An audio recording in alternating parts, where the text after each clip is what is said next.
Hello again, everyone. Welcome back to the Best Darn Diddly Review Show. This is a weekly podcast for anyone who loves The Simpsons, or ever has loved The Simpsons, hosted by two dudes that grew up on The Simpsons. My name is Miles, better known as Mr. Most Days Off, and today we are back for another brand new, but also flashback episode to talk about today. We'll be discussing Lisa's sax, and of course, you never want to have sax alone, so joining me, as always, your co-host with the most, Richie the Whiz Kid. How you doing today, Rich? I have a feeling we're going to have some naughtiness in today's episode with these puns, but, you know, we're buckled in, we're ready to go. It's going to be a whole lot of fun. And we got to remember now, this is the decline of The Simpsons, so this must be just a god-awful episode, Miles. I don't know how else to put it, but, I mean, The Simpsons are done, so we got to hate everything from here on out. But I definitely have something to say about that.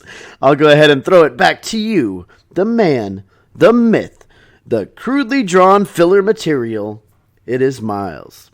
I'm going to edit that down and send it to the Simpsons writers that I have contact information for, so it just sounds like you're just totally shitting on them all. Fair enough. No, I hear what you're saying, and yeah, we already discussed a little bit about how, like, we're past the end of the golden era or whatever, but, you know, really, I will note that on the commentary, the DVD commentary for this one, which featured Mike Reese, who has formerly been on the show, Al Jean, and Dominic Pacino, they kind of addressed the fact that this season was a little bit odd, just because there was actually, like, 2 episodes done by several people. The majority of the episodes were still done by Sam Simon, which, no, I'm sorry, Sam Simon has passed away at this point. Who's taken over? We just talked about this on the last show. Oh my god. Oh, shit. Mike Scully? Mike Scully, thank you. Yeah, I'm so dumb. Mike Scully has taken over as the new showrunner, but he actually he doesn't do as many of the episodes as, say, like Merkin did in his first season, or Bill and Josh in theirs, because Mike and Al did 2 episodes in this season, including this one, which that's been common for them. They've done 2 in every season so far. It seems like it's their contractual, like, situation right now. But Bill and Josh do 2 in this one, which are holdover episodes, and then Merkin does 2 in this episode, or in this season. So season 9 has a little bit of more of a kaleidoscope effect, or like a tie-dye situation, if you will, or you've got, like, you know, a lot of different things all kind of blending together. But Mike Scully does still showrun for the majority of this season. Of course, the hippie guy goes with the tie-dye metaphor there. I like it. Well, I'll go ahead and continue on by saying this episode was written by Mike and Al, and actually, Mike Reese specifically says that really he was just an executive producer on this episode, because this was truly Al Jean's first ever solo writing project, because Mike at the time was actually writing for Queer Duck. As we know, that's one of his passion projects that became quite the hit in its own right. But at this time that this episode was being made, Mike's focus had, you know, kind of switched gears, because this was actually when the Queer Duck movie was in production. And that was actually, during the DVD commentary of this point is when he was pushing that. But basically he gave Al Jean credit that this was his episode, really, more than their episode. A long way to determine nothing there in that. Yeah, we took a long walk. That's what this podcast is. Essentially. I mean, really, if we want to get real about it. It takes us over an hour to talk about a 22-minute episode, folks. All right, well, let's dive in here then, since, you know, somebody's on the clock, apparently. We're talking about Lisa's Sax today, which originally aired on October 19th, 1997. And you know what that means, right, Richie? It's getting about 1 week before Halloween. Yeah, it is. So we got a Treehouse of Horror coming up, is what that means. I'm excited. But no, this is a flashback episode, but I like this episode. It's solid. Yeah. It's a Lisa episode, but it also, you know, in true Lisa It's all about Bart. It is all about Bart, yeah. We do kick this one off with a chalkboard gag, which is something we have not seen in a while, but of course this is a Mike and Al episode, so that makes total sense. This one says, I no longer want my MTV, which was directly making fun at the time that MTV was transitioning from a music channel to a reality TV channel more than it was actually anything to do with music. So the popular slogan when MTV hit cable back in the day was, I want my MTV. They had a whole campaign of commercials that played. I remember them, and I even remember yelling, I want my MTV at that time because, angsty teenager and all that good stuff. But this was, I thought, a pretty funny chalk gag just because MTV was definitely changing from what MTV started as. So you could say that MTV had already passed their golden age. Big time, yeah. Ironically, MTV2 basically became the real MTV. Yeah, I remember that. But I even remember towards the end of me having cable, MTV2 was then playing old reality, it would play old episodes of Swerved or whatever the fuck that Swerved is a WWE network show. I had no idea what that was. Man, I'm trying to think. They had all these stupid dating shows, but there was this one where you were on. Oh, it's called Next. You were on the bus and they'd be dating, and then they'd be like, "Oh, I don't like you anymore." Next, and then you'd have a replacement chick or bro come out, and it was kind of ridiculous. Absolutely, I remember laughing at those a lot when we were roommates when they were 10 years old and replaying at that point. But seriously, I still defend to this day that the MTV Road Rules and new Real World challenges. I don't really dig the Real World that much. If you watch that, cool, whatever. But the challenge games, yes, those were the absolute best. We used to have so much fun watching those. My goodness, man, and that launched the career of The Miz, which is incredible. That still blows my mind. I remember I hadn't watched wrestling for a while. He'd been living together, and I went to a wrestling event in Dallas, and Miz came out, and I was just the fucking Mike the Miz, what the fuck, what is happening right now? No, my first note for this episode before the chalkboard gag. Well, we haven't even gotten to the couch gag yet. Yeah. my first note was that this was a very long opening, and I thought, we're out of Josh and Bill territory here. Yeah, for sure. It even had a pretty long couch gag, which was the Simpsons came in. It was actually Homer came in, and the entire family kind of unstacked like those Russian nesting dolls do. Yeah, I liked it, though. Left Maggie in the middle with her pacifier to sit in front of the TV. Her super cheap pacifier. And so this was kind of an interesting opening because it was very strongly parodying All in the Family, which would open up, that's the Archie Bunker show that is, by all things considered nowadays, definitely what you would say, I guess, a relic of its time in that, super racist, very misogynistic, by 2019 standards, probably does not hold up. I haven't watched an episode in a really long time. Honestly, it was kind of before my time anyway, so it never really caught my eye, nearly as much as, Lucy or the Dick Van Dyke Show did. But this was what it was parodying, and we actually have Homer smoking a cigar, sitting at the piano with Marge, and they sing together, "Oi, the way the Bee Gees played. Movies John Travolta made. Guessing how much Elvis weighed. Those were the days. And you knew where you were then. Watching shows like Gentle Ben. Mister, we could use a man like Sheriff Lobo again. Disco Duck and Fleetwood Mac. Coming out of my 8-track. Michael Jackson still was black. Those were the days. Woo! So we get a voiceover in the audience, laugh track and all that, and it literally says The Simpsons is filmed before a live studio audience. Again, telling me that they had a short episode and feel like they needed to have something in there to make it go a little longer. Sure, yeah. So basically we open up with a kind of a fun scene with the kids watching TV and Homer sitting on the couch. We actually see them make fun of the WB, because when Homer asks what Bart's watching, he thought he was watching the Warner Brothers network, but when he sees Michigan J. Frog, which is like the famous dancing frog from back in the day from the Warner Brothers, he like quits right there on the spot. It says, "I'm gonna get a drink." Yeah, and he just walks off.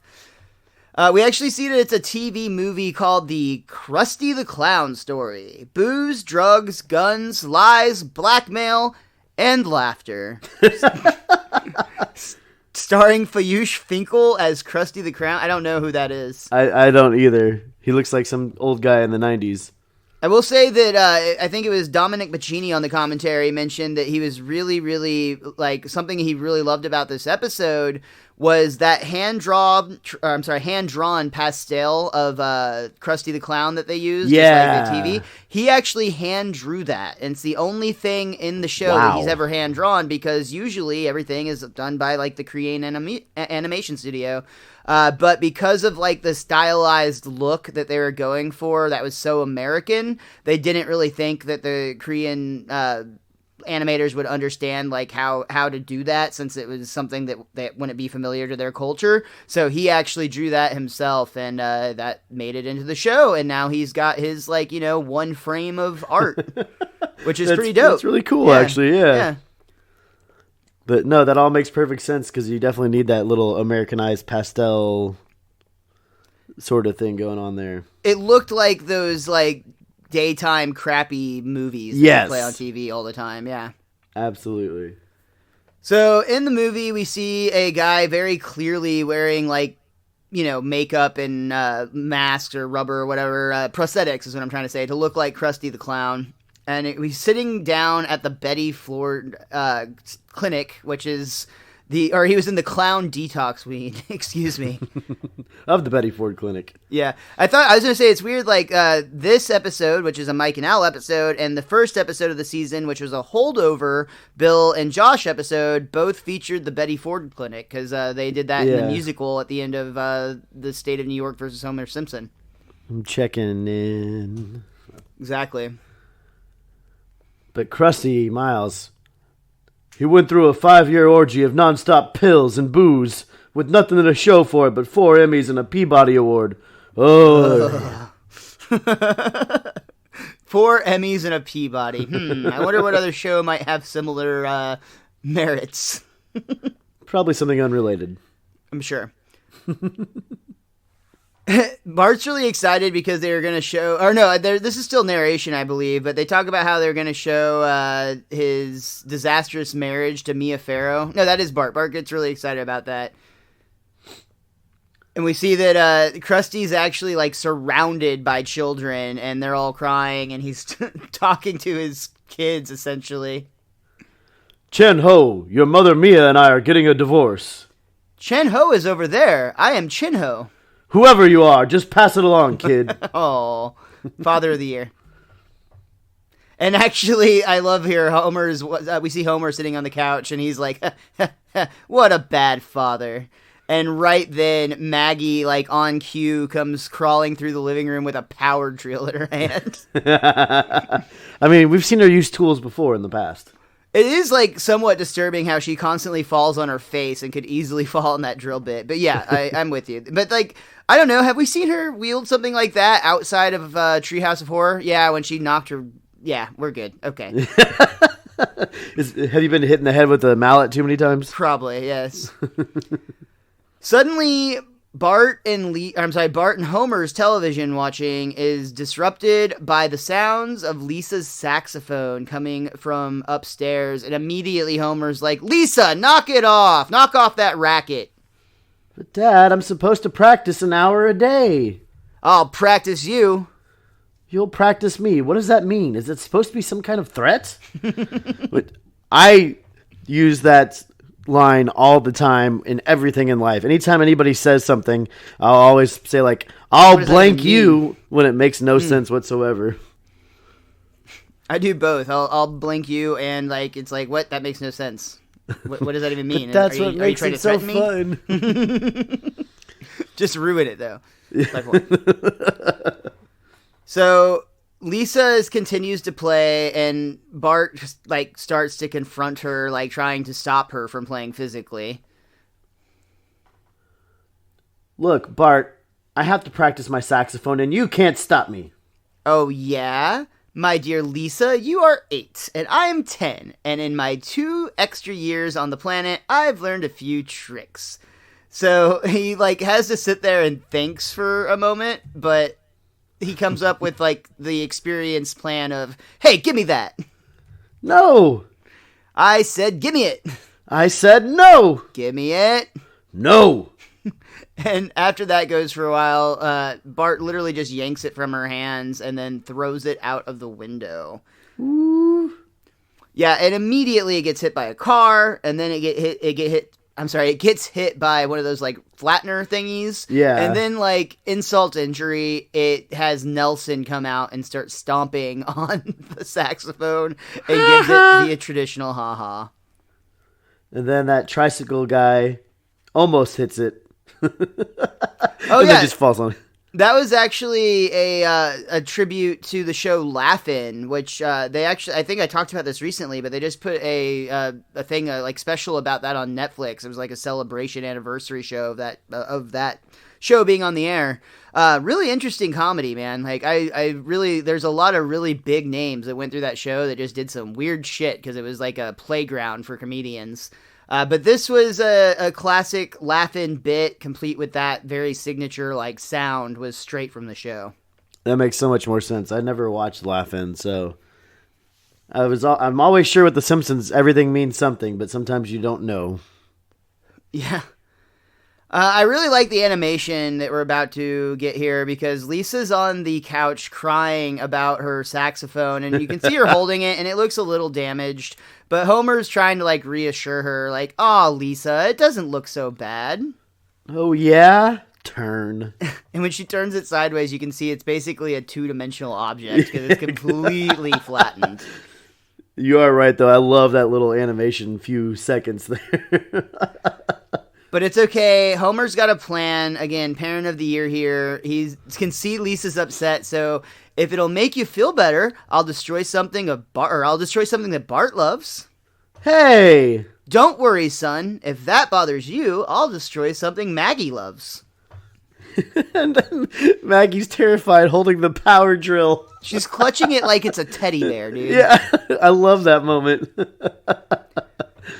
But Lisa goes on to explain that the saxophone is more to her than just an instrument. It's her oldest friend, and she's had it as long as she can remember. You don't remember how you got it? And Lisa doesn't seem to. No, she doesn't. So Homer starts to explain. Oh, well, it all happened in 1990. Back then, the artist formerly known as Prince was currently known as Prince. Tracy Ullman was entertaining America with songs, sketches, and crudely drawn filler material. And Bart was eagerly awaiting his first day of school. So real quick, no, obviously there's an in-joke there. Homer is calling out the shorts on the Tracy Ullman show, which was The Simpsons, and they were very crude by comparison, especially now. No. It's almost 8 years later now. Like, it's, on season 9. Well, we're so in there season you go. 9, so yeah. Yeah, well, I was thinking, though, like, actually 10 years, because the Tracy Ullman show started in, like, 1987, or that's when The Simpsons, like, shorts were on the air. We'll say 9 years then, just to be in the middle. But right out of decade is what we're saying. I love that It's a joke. lot of change. That was a really good joke at themselves. Also, will say, too, that they had some notes on this specifically. I think it was, I don't remember who it was. But basically, Al Jean remembers specifically being warned. Both Al and Mike talked about the idea that, like, they were told that, you're in season 9 now, and if you start putting dates on these events that happened in the past, if the show makes it to, like, 12 or 13 seasons, that could become really problematic. I'm sure that... Well, Mike and Al are always known for listening to notes that they get. They basically responded was like, yeah, don't worry about it. Just, like, have fun in the moment, man. And honestly, I just love that, though. It's like, what if you go 12 seasons? That could be problematic. And then it's like plus another 20 on top of it. Yeah. But we do know that there are some inconsistencies in the timeline. And that is, of course, because a wizard did it. We know this already. Or because it's a multiverse. The Simpsons multiverse. I like that. All right, so back to the flashback. We see Bart is actually getting ready for his first day of school. He has his Krusty the Clown lunchbox, and Lisa's like Krusty the Clown. I think of it like an alcohol sponsorship. that should be it. That'd be a perfect fit. Ooh, I'd buy that. Yeah, in like a Crown Royal Krusty Head bottle. It's got like the hair, the green hair, and like the knob is like his red nose or something. Yes, I love it all. Lisa's like an a toddler at this point, and she's actually spelling words with the blocks and trying to show off to her mom, but Marge is busy trying to get Bart ready for his very first day of school, and this frustrates Lisa because she had spelled the word star. I love when she gets angry and knocks him to the ground, the dice land and the word spells out rats on the floor. What a clever joke. Now, son, on your first day of school, I'd like to pass on the words of advice that my father gave to me. And then we see Homer have a flashback within a flashback as he remembers his first day of school, and we see a younger version of Abe. Homer, you're dumb as a mule and twice as ugly. If a strange man offers you a ride, I say take it. And then we see Homer flashback into the original flashback and sit back and say, lousy dramatic childhood. Which I think might be my favorite joke of the episode. That shit's funny as hell. There's a lot of Homer reactions in this episode that I really, really enjoyed. Yeah, for sure. And there's some fun just like firsts and origins that are cool. So I don't know. We'll talk about them for sure. Outside, we can hear honk. Honking of the school bus, and Marge scoops Bart off to school, who Bart at this time is like happy and excited and thinks school is going to be fun. All right. And then we see him in the school auditorium where he meets Principal Skinner for the first time, giving a speech. Correction. I'm Principal Skinner. Of course, this gets all of the children laughing. Well, that's it. I've lost them forever. Very true. Miss Phipps. No, I thought you were going to go on with Skinner, actually. No, I apologize. I scrolled down, I pulled a Miles, and lost my place. Now I'd like to introduce you to Lunch Lady Doris, who'll serve you healthy, nutritious meals. Yeah, right.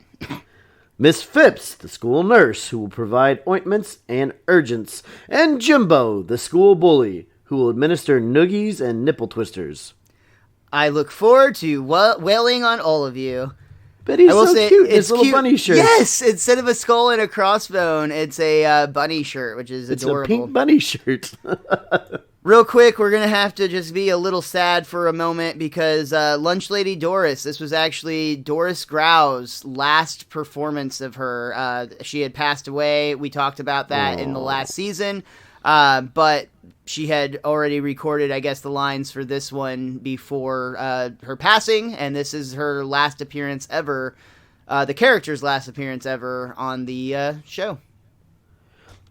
Man, it's kind of weird sometimes with the way animation works, how they can have stuff recorded and play like after the person's gone in real life. I know a few weeks ago, the newer episodes of The Simpsons, they actually had Edna appear in one of Flanders' dreams, and she actually gives one of her has. And I'm like, obviously they have tons of those recorded, but I was just kind of like, whoa, okay. Yeah. I do want to just correct, it was Doris Grau's last performance as Lunch Lady Doris, so Doris, I think, does continue to be a character. Right. But yeah, you're absolutely right. And now even more so, they can do stuff with like holograms to make like people actually appear to be alive that have long been dead. Can't imagine how trippy that would be. I can't even imagine, honestly. Well, let's not. We'll worry about that when one of us passes. Sure. all of our best darn diddly money will go into making a hologram, so with like 20 recorded phrases so that the podcast can keep going. I mean, we have like almost 3 years. No, more than 3 years of this. No, almost 3 years. I don't know. I lose track. It's been a while. We've been doing this for like a while. See, that's one of the lines. You're a hologram. So we see that the kids are actually being evaluated in their classes, but they're singing Bingo as his demo, and it becomes time for Bart to sing. Bart, though, essentially, instead of clapping the right times, he accidentally claps an extra time, I think, is what it was, right? I thought on the last one you were supposed to do the extra clap without the word or the letter, but I just go with what they say in this because they know more than I do, apparently. See, they actually do it differently than I do it entirely, because the way they have it written is it'd be like B-I-O. I thought it was like I-N-G-O or N-G-O, like the claps came at the beginning, yeah. I thought. Okay, I think I remember that too. But maybe it's a regional thing, and depending on which Springfield you are in, it's played differently. Either way, having two of the middle words be the ones that you take out, or two of the middle letters taken out, is a very strange thing to do to a child. Very much so. And also kind of strange that apparently he's in kindergarten at this point, it would seem, because it's his first day of school, and already through this observation, they say, added extra claps, not college material. I mean, that's how they get them. That's honestly how it feels true. like it starts nowadays, yeah. Yeah. We get an interaction with a younger groundskeeper, Willie, as Bart skips through the grass, humming very happily. Groundskeeper Willie actually stops at him and gives him a yell. I have no idea what he says there. And it's not in the script. It is what it is.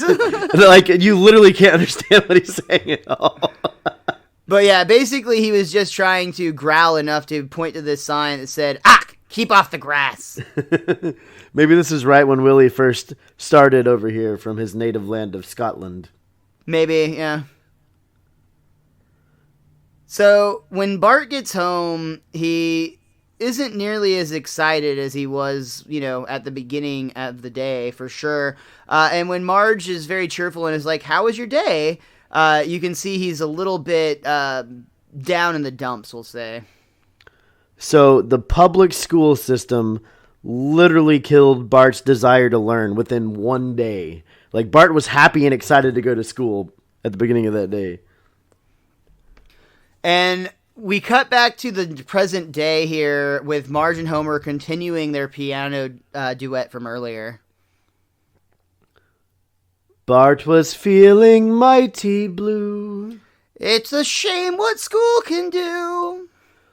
For no reason, here's a pooh. Those were the days.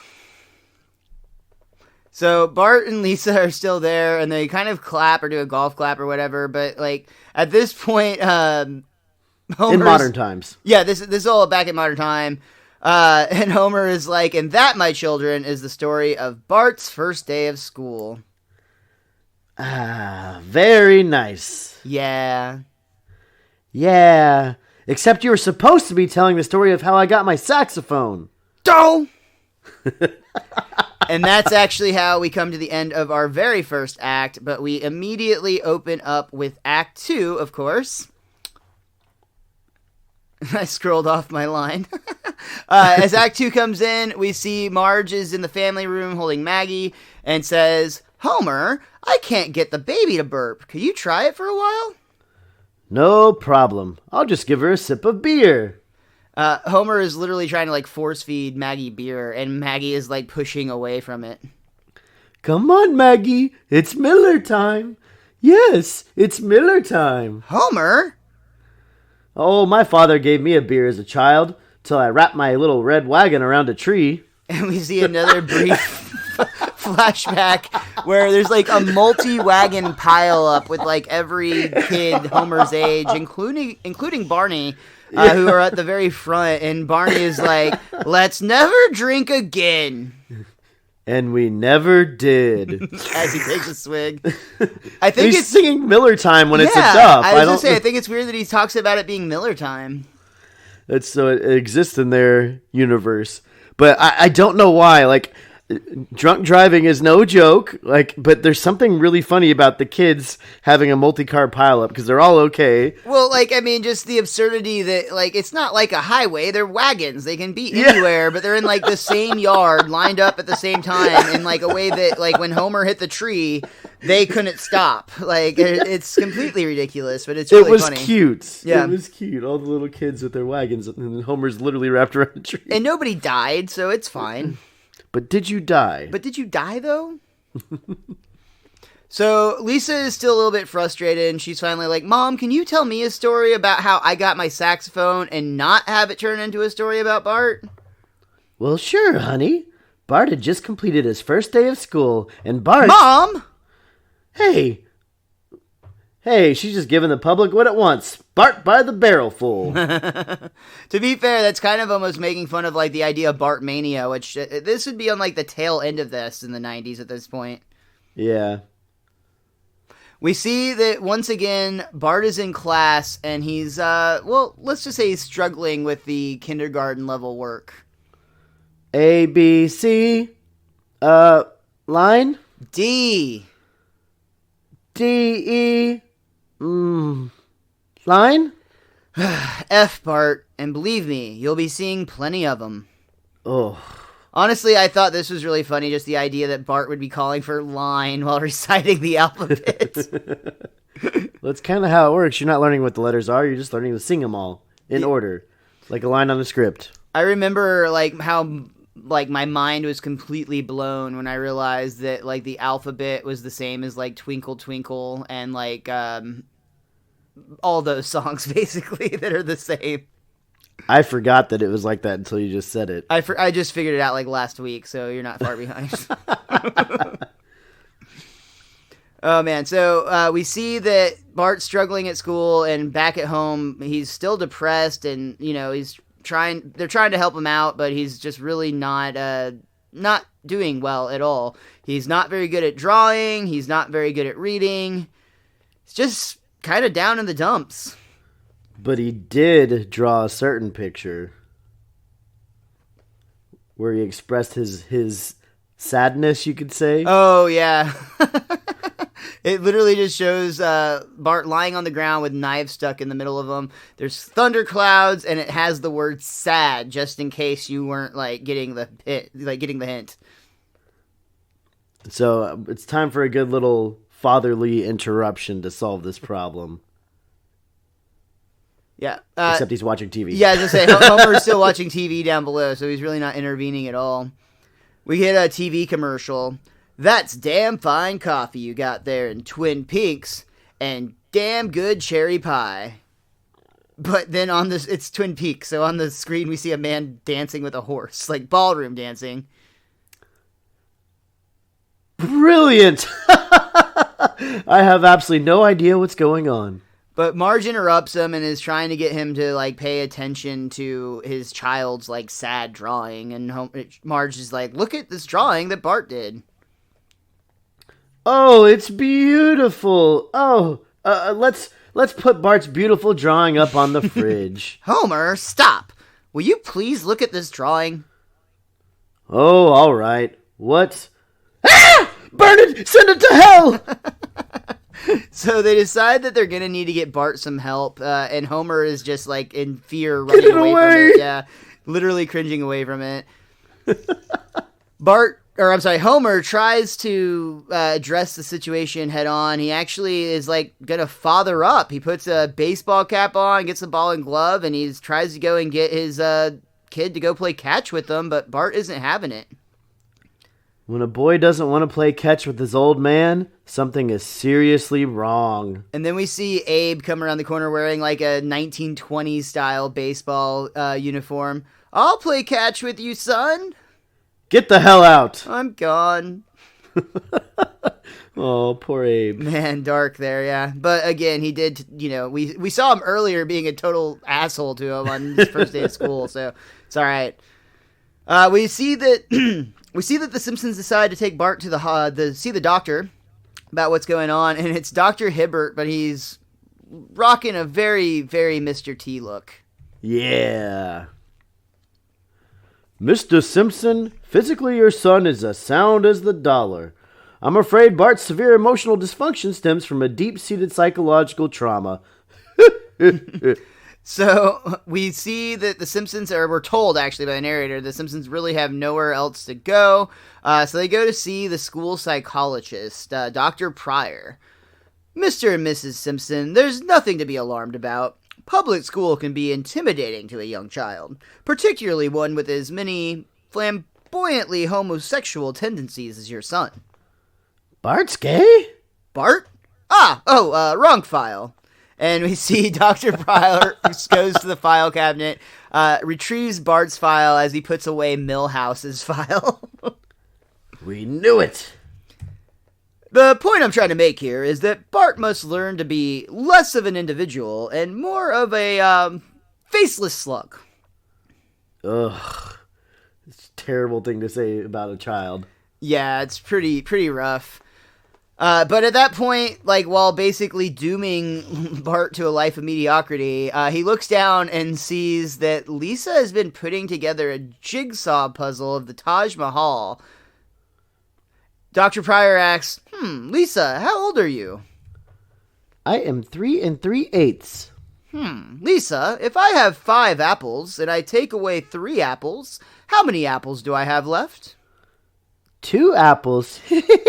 And we see Homer, wait a minute, and he counts on his fingers for a second. She's right! Very good. Marge, Homer, I believe your Lisa may be gifted. That's wonderful. But still, can't you do anything for Bart? Marge, he's 5. His life is over. Lisa's the wave of the future. Wave of the future! That's right, honey. If you nurture her gift now, there's no telling what she can do. Wow, just think of the possibilities. And Homer actually drifts off to Dreamland, where he can see Lisa winning the Nobel Prize. But then is immediately like, nah. But then he tries another dream in which this time Lisa is wearing kickboxing gi, I guess we'll call it, with like a belt, like a black belt. She looks like the Karate Kid is what she looks like. With boxing gloves on. So this time it's the Medal of Honor, but for kickboxing. And the Nobel Prize for kickboxing. Yeah. And that's something Homer can get behind. But Dr. Pryor gives them the address of a very prestigious preschool, and we see that the kids inside are on a completely different level than what we saw at Bart's school for sure. They're playing all sorts of organized games, painting, they're using computers. It's definitely a step up, and they're clapping while yelling out the digits of pi. Yeah, that's what they're playing. Like, instead of like Miss Mary Mac, it was like 3.14 or whatever. We see the Simpsons' parents meet with the headmaster. I can assure you our preschool is of the highest quality. Over 75% of our graduates go on to first grade. God. Better than Texas public school. Oh no. Well, our little girl has a gift, and we're willing to do what it takes to help her. Very good. Once we receive your $6,000 tuition check, she's in. I'll give you $50. Our fee is non-negotiable. 75. Look, I knew private school would be expensive, but I was hoping we could get a scholarship of some sort. Sorry, I don't have anything to offer you unless you're a member of a minority group. And Homer tries a Mexican accent. Excelente! Muchas gracias, señorita. Sorry. And then he tries a Chinese accent instead. Aso. So they end up leaving the preschool dejected, and as they walk away, they're like, I guess this is a world you're never going to know, Lisa. And it's really sad, actually. It really, I mean, you could make that conversation about like our education system in general of how sad it is, because yeah, there's definitely advantages that only very small percentages of the elite wealthy can really obtain. Well, in hindsight, again, like, we know how brilliant Lisa is, so like seeing her getting kind of held back from using her talents, even at such a young age. Like, it makes you feel really bad. Indeed. .com. So we see him. We basically get like a sad music play as we come back to the present day, and then Homer is back talking to his kids. Our family was suffering through its worst crisis ever. Bart was miserable at school, and Lisa's gifts were going to waste. Homer, it's 5 years later, and I'm still miserable at school. And my gifts are still going to waste. And sometimes I feel so smothered by this family, I just want to scream until my lungs explode. And the family awkwardly like stares at Marge for a second while she kind of has like a saxant. Yeah, a saxant. While she kind of has a breakdown. I'll go start dinner now. You do that. Poor Marge. And that mental breakdown is actually where we end Act 2. So we're 2/3 of the way through this episode. And I will say, this episode is very evenly paced, like a lot of them are for the most part. This third act is definitely a little bit longer than the first two. But the first two were both at like the 6:45 marker, pretty close to it. And then this last one is going to be like 10. So not too far. How dare they? It's not uncommon for that to happen. Yeah. We start Act 3, and Grandpa Simpson has come back over for a visit. Homer is like, what are you doing here? And when Abe explains he's looking for his teeth, we can see that Santa's little helper actually has Grandpa's teeth in its mouth. Oh. Give me those! Ugh! Better wash these off. Ah, the hell with it. And he just puts it back in his mouth, complete with dog drool just like running down it. Marge decides that since he's already here and they're telling stories anyway... Well, we're telling a story that took place when Bart was 5 and Lisa was 3. Oh, I know a story. The year was 1906. The president is the divine Miss Sarah Bernhardt. And all over America, people were doing a dance called the Funky Grandpa. And he starts to sing, but he falls asleep standing up. Let's all do the Funky Grandpa now. Pause for video footage. Yes, well, as if our troubles weren't bad enough, Springfield was going through an unseasonable heat wave. We see back in it's 1990 again, and Homer is just sweating on the couch in his underwear, watching Kent Brockman. And so Springfield's heat wave continues, with today's temperature exceeding the record of this date, set way back 4 billion years ago, when the Earth was just a ball of molten lava. There's a little montage of like heat-related like summer events that play for a moment right there, and I will point out that one of them was a recreation of the famous Coppertone ad, where you see a dog tugging at the bottom of somebody's bathing suit. Except it's Kent Brockman in this shot. Yeah. But it recreates that ad, which is kind of fun. Yes. They're complaining about the heat, and Marge is looking for the frozen peas, which we learned that Homer was sitting on, so she decides that he can keep them. Now listen, if we can't afford private school, maybe there's some other way to encourage Lisa. An art class, ballet lessons. They have some fun things you can do at the museum on Saturday. Oh, forget it, Marge. There's no way I'm spending my Saturdays at a museum. Unless... Museums don't have foosball, do they? Like, Homer has this fantasy vision where he's playing foosball with a statue at a museum. Not another person, but a statue. But it's... You lose, Michelangelo's David. Who's next? And didn't they go see Michelangelo's David in one of the first seasons? Oh, you know what? I think you're right, because his his penis was showing. Yeah. So it's funny because technically in this flashback, this would happen before that. So I don't know. Yeah. It's just and we actually see just a coincidence. Another famous statue like come up after Homer calls out who's next. It's called The Cry by Edward Munch. I thought that was the picture. I don't remember what maybe it is, yeah. It doesn't matter. All these things cost money and we don't have it. Unless... Unless what? Well, there is that $200 we've been saving for the new air conditioner. Oh, Marge, but we've needed a new air conditioner for years, and our stopgap solution is getting cranky. And we see... So we actually see an all-white cat with a fan on its tail blowing air onto a block of ice, and it's angry about it. But this flashback is actually showing Snowball 1, which makes sense that Snowball is a white cat, but every other cat after that is a black cat that just gets the same name. We finally know who Snowball 1 is. Mm-hmm. I cannot believe this. I'm trying to give our daughter a head start in life, and you aren't helping a bit. So Marge, or Homer points out, Marge, name one successful person in life who ever lived without air conditioning. Balzac. No need for potty mouth just because you can't think of one.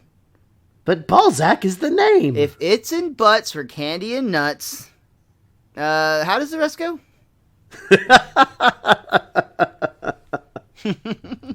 So they decide that they are going to, or Homer comes up with another plan to get air conditioning since they're going to spend that on Lisa. And we can actually see Homer's like chilling on the couch when a very angry Ned Flanders comes up to the window. Homer. What, Flanders? Well, sir, I hate to be suspicious Alicious on you, but did you steal my air conditioner? And you can very clearly see that he obviously did. Like, all the evidence points to the fact that he walked over there, ripped it off of the Flanders house, put it through their fence, and then, like, lean-tuned it in the most haphazard way to blow directly into their living room. And he immediately is like, well, I admit it looks bad, but Flanders, haven't you heard of let he who is without sin cast the first stone? Wow! Got him, Dad. So, did you catch the issue with this scene? Rod and Todd shouldn't be around, or? Yeah, they're their current age in modern times, but this is a flashback to 5 years in the past, so they should both be younger. Which I honestly never realized that, and I have to thank IMDb for pointing that out. But like that blew my mind when I saw that, and oh my gosh, how did I not notice? I was gonna say I just assumed they were like younger versions of themselves because you kind of see them from afar. You don't really see a close up. No, they look like they're stock characters. Interesting. That's funny. So once again, back in the present, we hear the story continue. And so, just as things look their worst, I realized I can make money selling my medication to deadheads. That was Abe, not Apu, but Abe. That's hilarious. It's more funny that way. Grandpa, are you talking about... Oh, nothing. My bad, Apu fans. So we see back at Bart's kindergarten, once again, he's hearing a very lackluster reading of The Ugly Duckling. And the ugly duckling was amazed to realize it had grown into a beautiful swan. So you see, children, there's hope for anyone.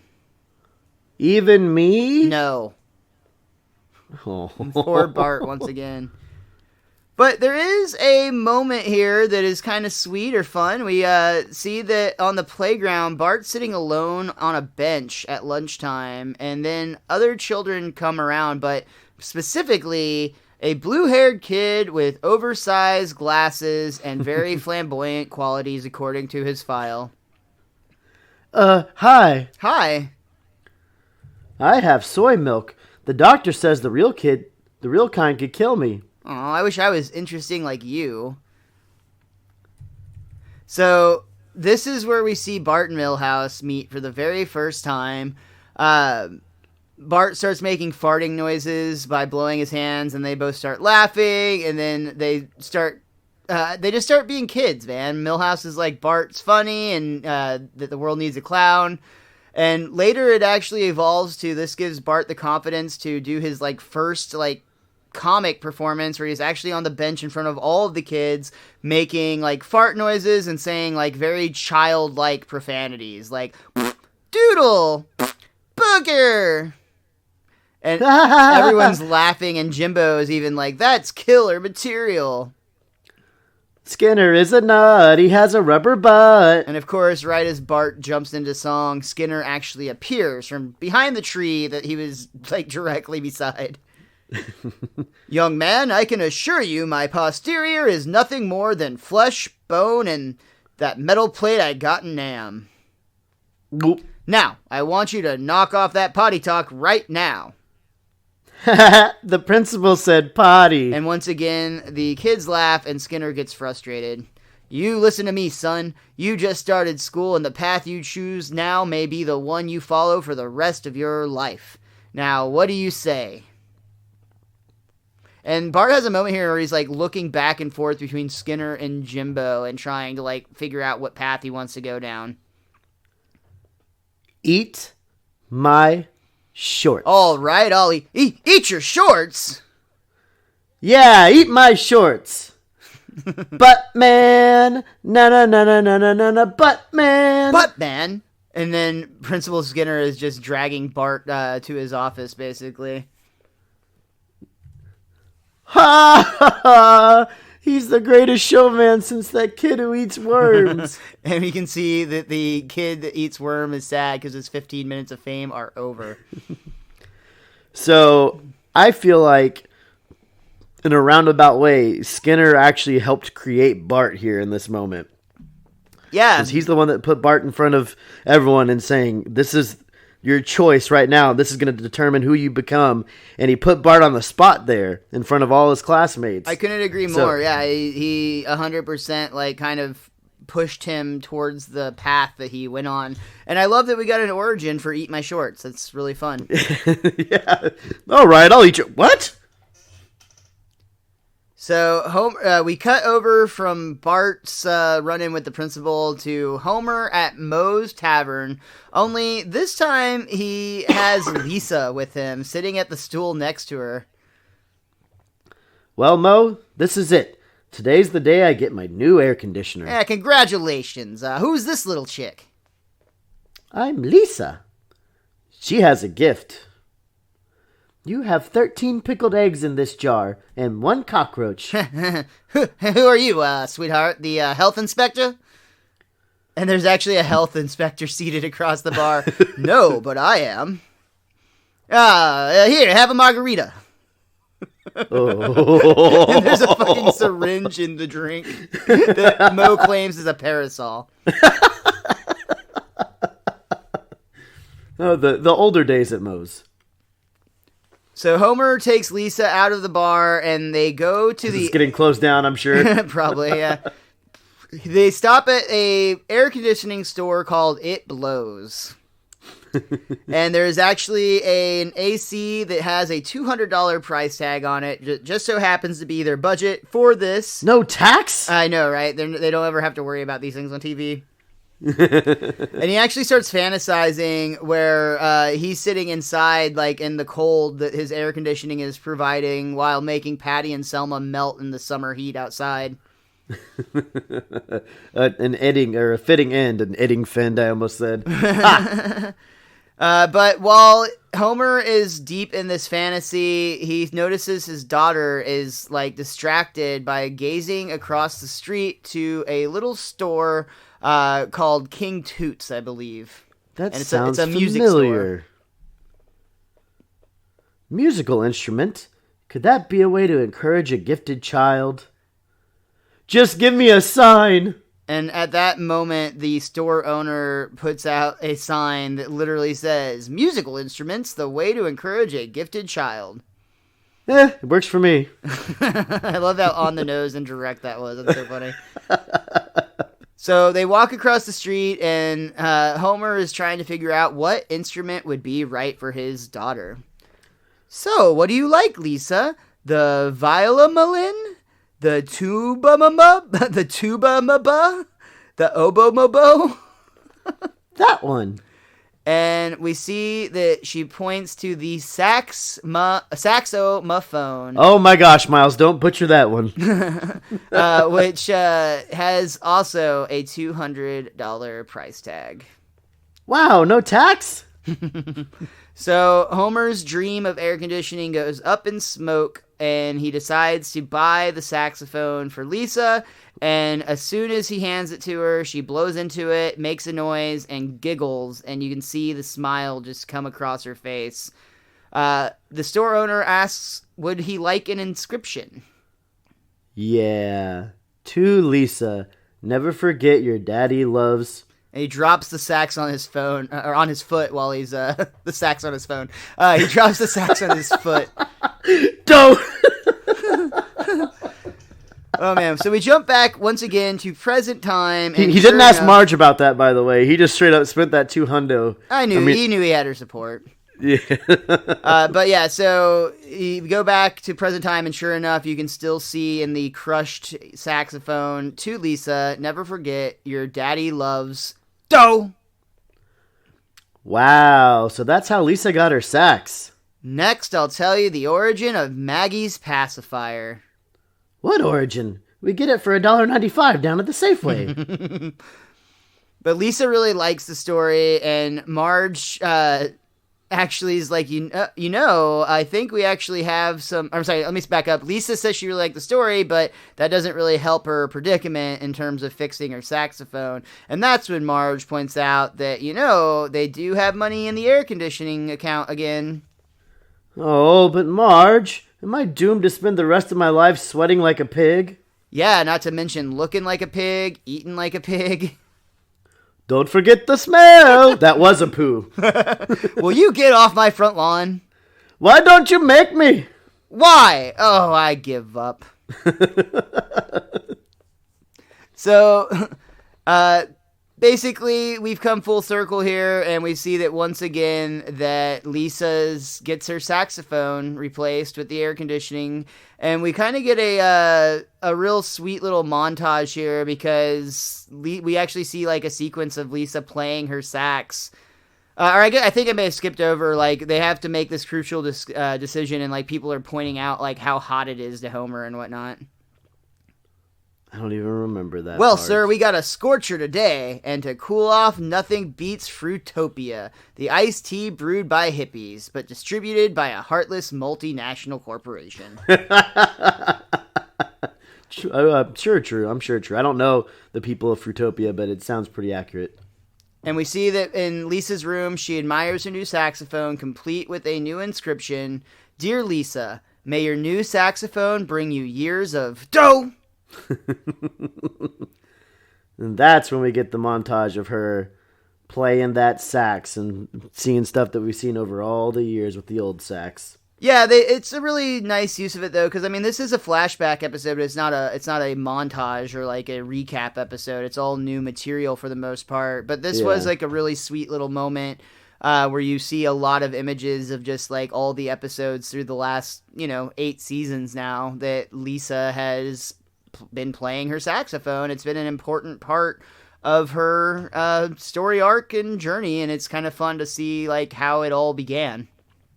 Yeah, it was, absolutely. And, that does bring us back around with Marge telling Homer, "You're a good father." And Homer says, "I learned from the master." And he actually looks over at his dad, who's sitting there playing peekaboo with Maggie while she sits on his lap. "Where's Maggie? Where's Maggie? I'm not kidding. I can't see. My retinas have detached again." So Homer and Marge laugh loudly, and then Apu walks in from the kitchen holding a sandwich, and he joins them again and laughs. He's as blind as a bat. And we actually fade out as Lisa continues to play her saxophone over the credits until finally towards the end we get one more time Homer's telling her to pipe down. Da-da-da-da-da-da-da. And that brings us to the end of Lisa's sax. Richie, is there anything else that you or that book of yours want to point out before we move on?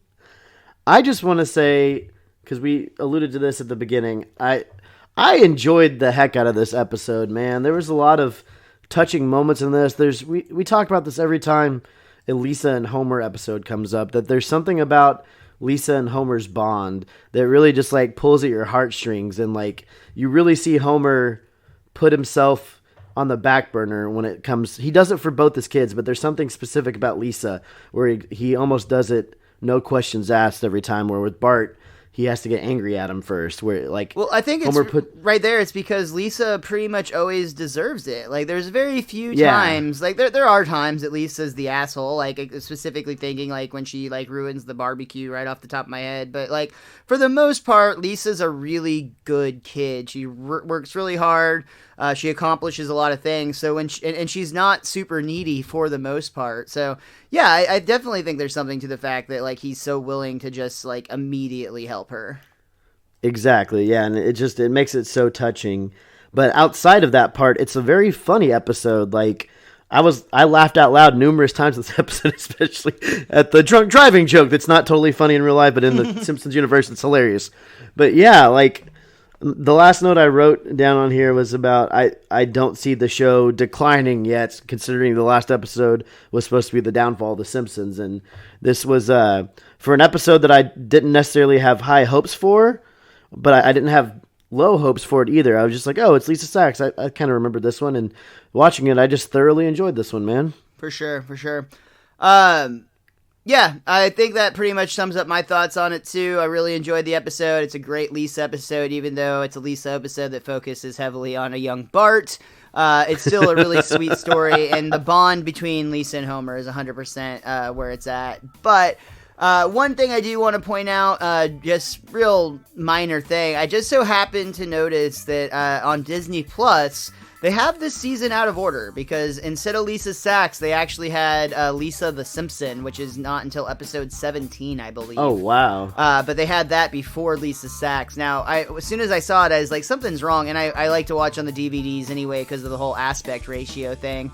When they fix that, I might start watching on Disney Plus, except for the commentaries, of course. Either way, though, I just wanted to point that out. I thought that was weird. But that will do it for this week's Best Darn Diddly. Thank you guys so much for listening, downloading, sharing, telling people about the show. Make sure you follow Richie at @thewhiz_kid23. Make sure you follow Miles at Mr. Most Days Off.